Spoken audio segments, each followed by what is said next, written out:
नमस्कार बच्चों, स्वागत है आपका हमारे ट्रू फैक्ट चैनल पर एक और नए वीडियो के साथ में। आपका चैप्टर चल रहा है, फर्स्ट चैप्टर कौन सा चल रहा है?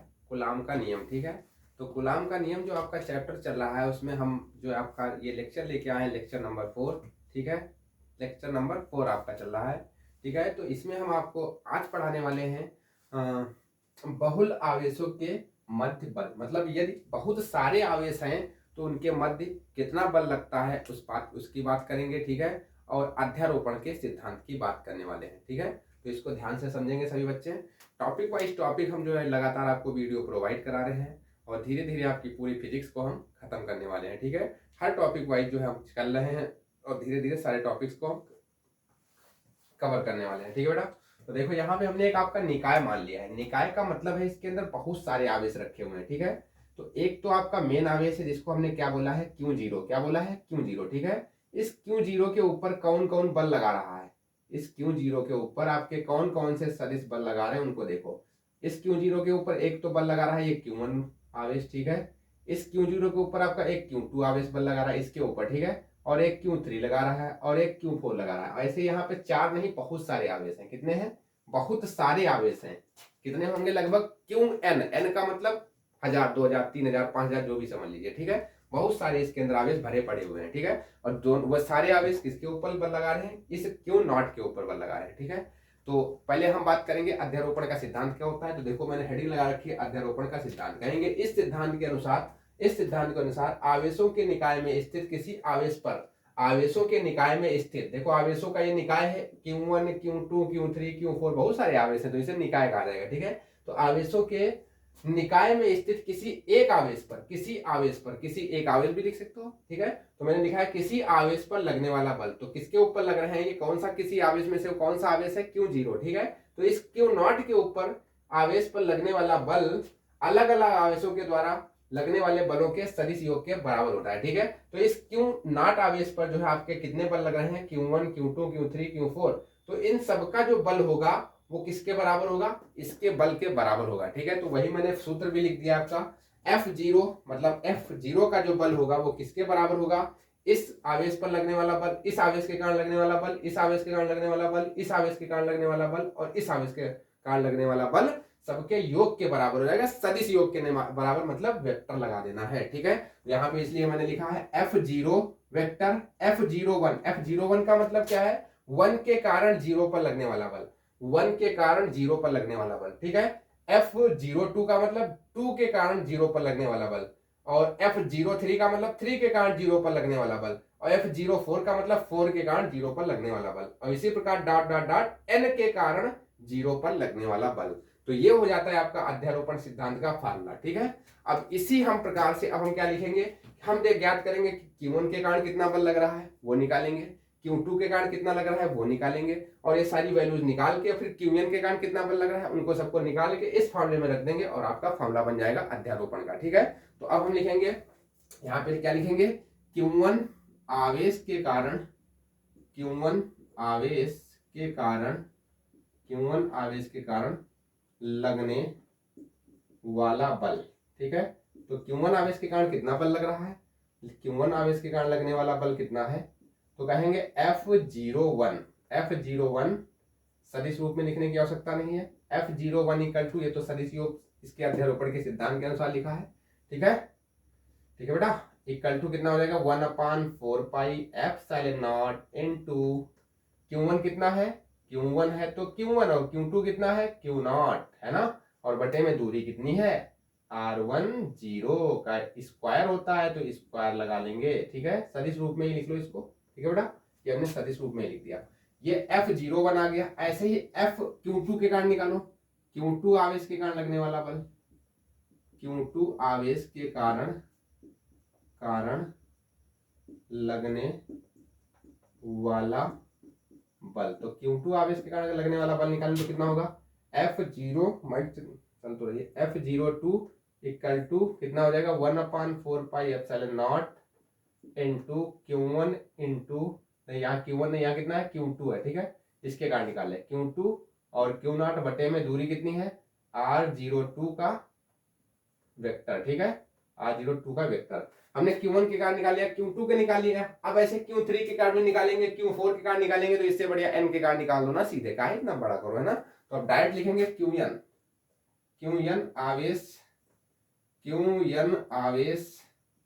Qn आवेश के कारण लगने वाला बल, तो ये कितना हो जाएगा, तो ये हो जाएगा आपका F0n वेक्टर इक्वल टू कितना 1/4πε0 इंटू Q1 इंटू Q0, यहाँ पे क्या होगा Q1 नहीं, यहाँ पे क्या होगा Qn होगा, है ना, Qn और Q0 बटे में R0n का स्क्वायर। ठीक है, इसे बोलो आप समीकरण 2, इसे बोलो समीकरण 3, इसे बोलो समीकरण 4। तो समीकरण 2, 3, 4 की वैल्यू समीकरण 1 में पुट कर दो। ठीक है, तो एक बार स्लाइड को चेक करते हैं, अभी कुछ लिख सकते हैं, चलिए लिख देते हैं हम। ये सारी वैल्यूज को उठा के, मैं लिखूंगा नहीं, लिख देते हैं। अच्छा लिखेंगे समीकरण 1 में समीकरण 2, 3, 4 के मान रखने पर,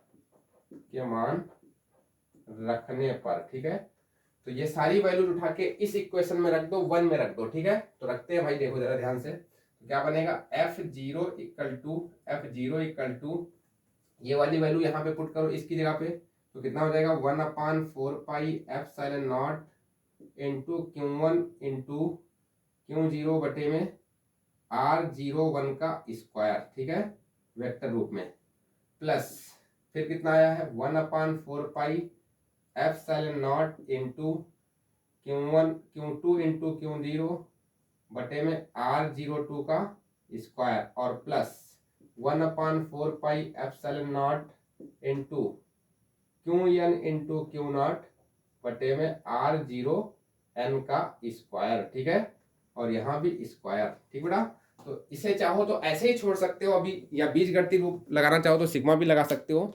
तो इतना आप स्क्रीनशॉट ले लो, ताकि मैं ऊपर मिटा के अभी मैं इसको सिग्मा के रूप में लिख दूं। ठीक है, तो इसका आप स्क्रीनशॉट ले लो फटाफट, फिर इसको मैं सिग्मा के रूप में भी लिखूंगा, जल्दी से इसका स्क्रीनशॉट लो बेटा।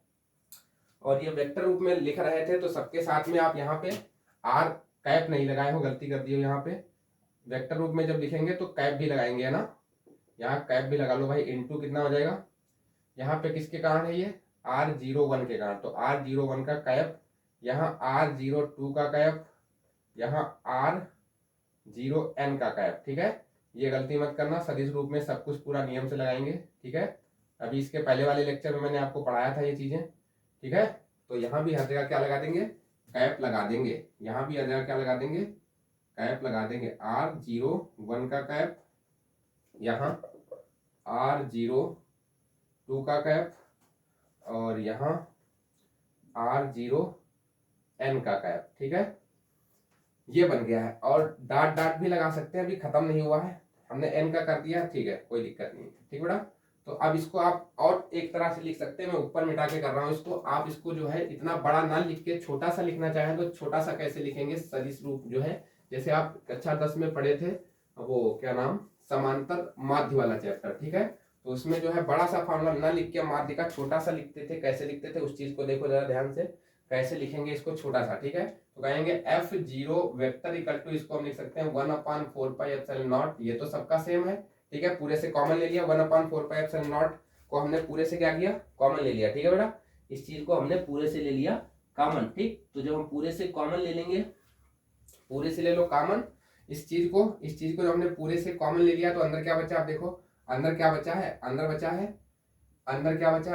Q1 Q0 बटे में R, अच्छा ऊपर से भी चाहो तो कॉमन ले सकते हो, यहाँ पे त्रिज्या का ही स्क्वायर होगा बस, R01 का स्क्वायर और R01 का कैप। ठीक है, प्लस कितना Q2 इंटू Q0 बटे R01 का स्क्वायर इंटू R01 का कैप। ठीक है, प्लस Qn इंटू Q0 बटे में R0n का स्क्वायर। ठीक है, R0n का स्क्वायर। ठीक है बेटा, और इस प्रकार से ये बन जाएगा। अब इसको ऐसे भी ना लिखना हो तो इसको ऐसे लिख सकते हैं F0 equal to 1/4 pi epsilon naught summation बनाएंगे, समेशन मतलब सिग्मा, ठीक है। सिग्मा को हो या समेशन को बात एक ही होती है बेटा, ठीक है। तो समेशन बना दीजिए आप यहाँ पे, और समेशन बनाएंगे यहाँ पे क्या लिखेंगे हम 1 = 1, और यहाँ पे क्या लिखेंगे n, क्या लिखेंगे n, ठीक है।